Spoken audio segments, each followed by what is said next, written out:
Hello friends, YouTube channel पर आपका स्वागत है।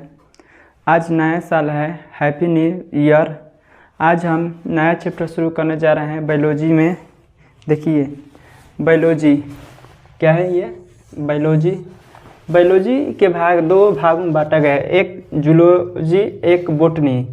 सबसे पहले हम जूलॉजी को पढ़ेंगे और बोटनी को बाद में पढ़ेंगे। ठीक, देखो बायोलॉजी का भी जनक अरस्तु को माना जाता है और जो जूलॉजी है इसका भी जनक किसे माना जाता है, अरस्तु को मानते हैं। जो जूलॉजी होता है जंतु के लिए होता है, जबकि इसका बोटनी का जनक हम थियोफ्रेटस को मानते हैं। किसे मानते हैं? थियोफ्रेटस। ये पादप में होता है।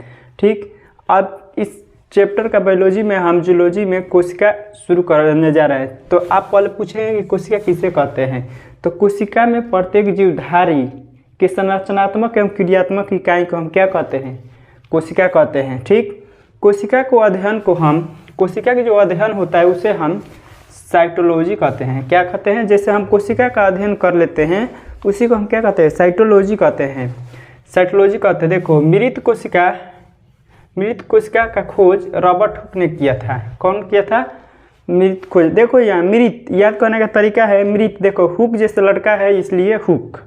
ठीक, रॉबर्ट हुक। अगर मृत्यु हो जाता है तो देखते हो कि दफनाया जाता है तो उसको कौन के माटी निकाला जाता है, तो उससे समझ लेना हुक, मृत कोशिका का हुक। अब देखिए जीवित कोशिका के ल्यूएन हॉक। जीवित कोशिका खोज किसने किया था? ल्यूएन हॉक। जब जीवित रहोगे तबे तो लूप में रहोगे, तो उसे याद रखना, ल्यूएन हॉक। इसका सिद्धांत किसने दिया था? इसका सिद्धांत स्लाइडेन और सवान ने दिया था। कोशिका का सिद्धांत किसने दिया? स्लाइडेन और सवान ने दिया। फिर पूछ रहा है कोशिका सबसे छोटी कोशिका कौन है? तो माइक्रोप्लाज्मा है। क्या है? माइक्रोप्लाज्मा।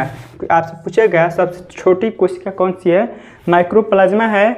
जबकि सबसे बड़ी कोशिका आपका शुतुरमुर्ग का अंडा है। क्या है? शुतुरमुर्ग का अंडा है। सबसे छोटी कोशिका आपका माइक्रोप्लाज्मा है, जबकि बड़ी कोशिका आपका शुतुरमुर्ग का अंडा है। अब देखो मानव में सबसे बड़ी कोशिका ओवरी है, अंडाणु। ओवरी को मानव में होता है। मानव में बड़ी कोशिका होती है, ओवरी होती है। जबकि मानव में सबसे लंबी कोशिका कौन सी होती है? तो न्यूरॉन होती है। न्यूरॉन मीन्स तंत्रिका, ब्रेन। ये तंत्रिका में न्यूरॉन पाया जाता है। मानव में सबसे छोटी कोशिका मानव में स्पर्म होता है, जिसे हम शुक्राणु कहते हैं। कब वो इंग्लिश में पूछ देता है या कब वो हिंदी में देता है, ये याद रखना है। ठीक, फिर पूछता है आगे प्रश्न का कोशिका का पुनर्निर्माण तेजी से कहाँ होता है? जैसे कि चाकू खोप दिया जाए उसका निर्माण जल्दी हो जाता है, तो वह तेजी से यकृत में होता है। कहाँ होता है? यकृत में होता है। कहाँ पर विभाजन नहीं होता है? तो ब्रेन पर पुनर्निर्माण नहीं होता है, इससे उसके चलते उसकी मृत्यु हो जाती है। ठीक, अब देखिए कोशिका के अंग में आ गया जीव द्रव्य को हम क्या कहते हैं? प्रोटोप्लाज्मा। तो देखो पहले पूछेगा जीव द्रव्य खोज किसने किया? तो पुरकिंजे। कौन किसने किया? पुरकिंजे। और यह एक जीव द्रव्य एक तरल गाढ़ा पदार्थ है। ठीक, अब इस जीवन का भौतिक आधार किसे कहा जाता है? तो जीव द्रव्य के। ये प्रश्न पूछा गया है रेलवे में कि जीवन का भौतिक आधार किसे कहा जाता है? तो जीव द्रव्य को। इस कौन से वैज्ञानिक बताए थे कि जीवन का भौतिक आधार है? तो हेक्सल ने बताया था। कौन बताया था? हेक्सल। फिर पूछ रहा है कि जीव द्रव्य में जल की प्रतिशत की मात्रा कितनी होती है? 80%। ये प्रश्न में आ चुका है VVI।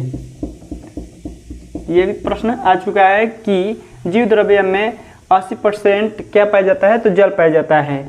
जीव द्रव्य के दो भागों में बांटा गया है, एक कोशिका द्रव्य, एक केंद्रिका द्रव्य। तो कोशिका द्रव्य का काम है कोशिकाओं का सूखने से बचाता है। पूछ देता है कि केंद्रिका द्रव्य किसका भाग है? तो जीव द्रव्य का भाग है। ठीक, उसके बाद अगला हमारा है कोशिका भित्ति, सेलवाल।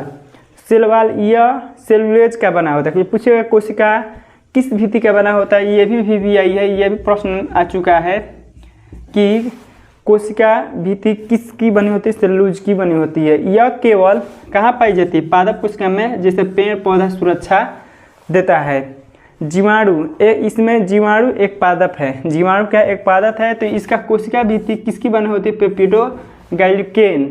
पेप्टिडोग्लाइकेन की बनी होती है। उसी में एक पादप और है कवक। तो कवक किसका बना होता है? कैंटीन का बना होता है। ठीक, ये है। तो सबसे हम पहले